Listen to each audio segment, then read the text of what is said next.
cerita nih Habib mengenai keteladanan Habib Anis yang bisa kita petik. Ya, kalau bicara Habib Anis rahimahullah, ini mau sampai kiamat buat saya nggak akan selesai. Nggak akan selesai. Karena kebetulan saya duduk dengan beliau cukup lama.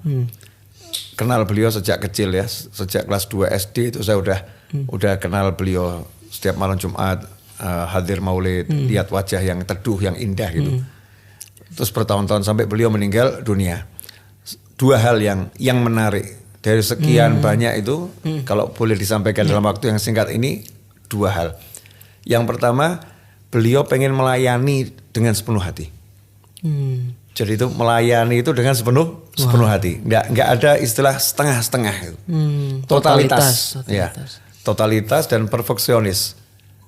Sampai satu contoh kecil di Solo waktu itu, orang pakai baju takwa seperti ini, pakai kopiah putih seperti ini, waktu itu ya. Kalau masuk masjid tampak aneh. Gharib. Ya, sekarang kan ini sudah Pak Haji gitu ya. Kalau udah pakai kopiah putih Pak Haji. Yang belum haji pakai peci hitam kan gitu. Iya. Jadi kalau kopiah putih Pak Haji, padahal nggak seperti itu kan. Pakai kopiah putih ini kan sunnahnya Rasulullah SAW. Sehingga kalau ada orang ke masjid pakai kopiah putih seakan-akan terasing ya. Terasing. Bagaimana cara Habib Anis untuk membuat masyarakat yang ada di Solo kalau lihat orang pakai kopiah putih nggak asing lagi? Beliau kan punya toko. Habib Anis ini punya toko, jual baju takwa, jual kebutuhan sehari-hari. Gitu. Nah itu kalau ada orang yang belanja, sering kali dikasih bonus kopiah putih. Dikasih bonus kopiah putih. Nah mau tidak mau yang dapat itu satu merasa senang dikasih Habib Anis yang kemudian dipakai.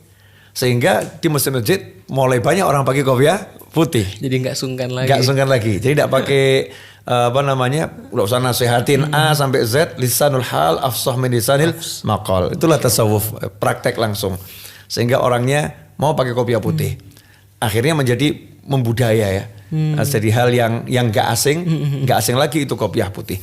Totalitas. Jadi ketika beliau pengen gimana ya masyarakat nih biar bisa menerima kopiah putih, kemudian senang dengan kopiah putih, maka beliau bukan sekedar ngomong, tapi keluarkan hartanya, kemudian praktekkan langsung ya biar orang itu pakai kopiah putih. Ini contoh yang sederhana. Kemudian melayani tamu. Kalau melayani totalitas, nggak pernah setengah-setengah. Pernah ada tamu tuh dari Yaman ya. Tamu dari Yaman kebetulan juga pejabat dari kementerian di Yaman sana berkunjung ke Solo, itu pengen ketemu Habib Anis. Jadi ada urusan dengan urusan negara ya, urusan negara karena di Solo jadi pengen ketemu Habib Anis. Maka saat itu Habib Anis mengatakan, saya akan bawa kamu ke Tawangmangu. Tawangmangu itu gunung kan ya di dekat Solo, yang pemandangannya sangat indah. Walaupun datangnya habis Jumatan, nanti maghrib mau terbang kembali ke Jakarta. Waktunya singkat. Tapi karena pengen nyenengin tamunya ini, ya kamu saya ajak ke Tawangmangu, makan siang di sana, ya kemudian minum teh yang enak. Setelah itu nanti diantarkan ke bandara. Sehingga tamunya ke Solo cuma sesaat, merasa puasnya luar biasa. Saya sampai diajak untuk lihat pemandangan yang indah. Karena di Yaman sana yang dilihat kan batu ya.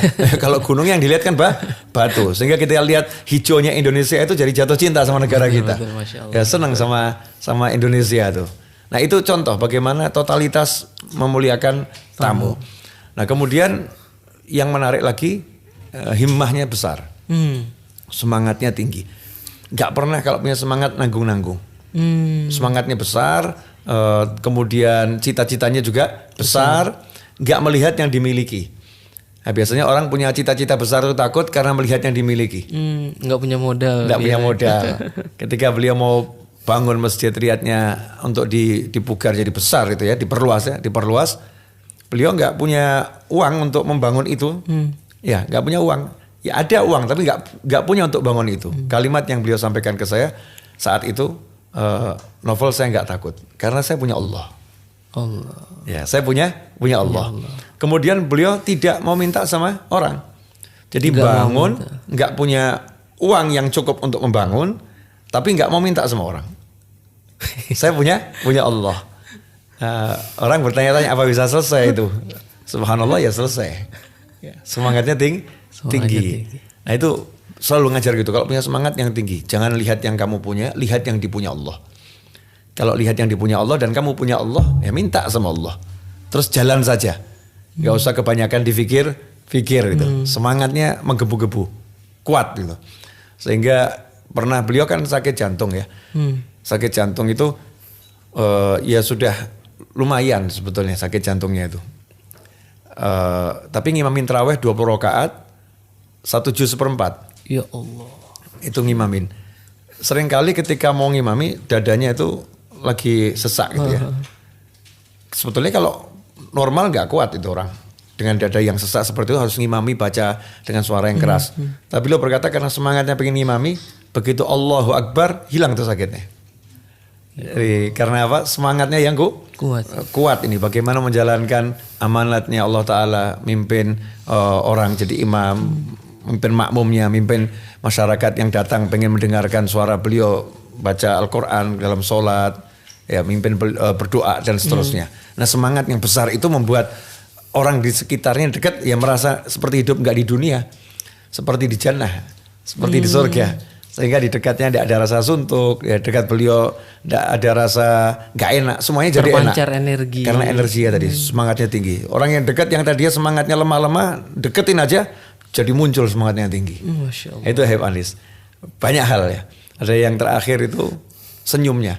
Nah itu senyumnya tuh yang termasuk bagian daripada tadi itu melayani orang. Jadi pengen ngasih orang itu seluruh hatinya dikasihkan dengan senyum. Kalau beliau ngomong sama saya, yang saya ingat ayah saya itu ahli zikir.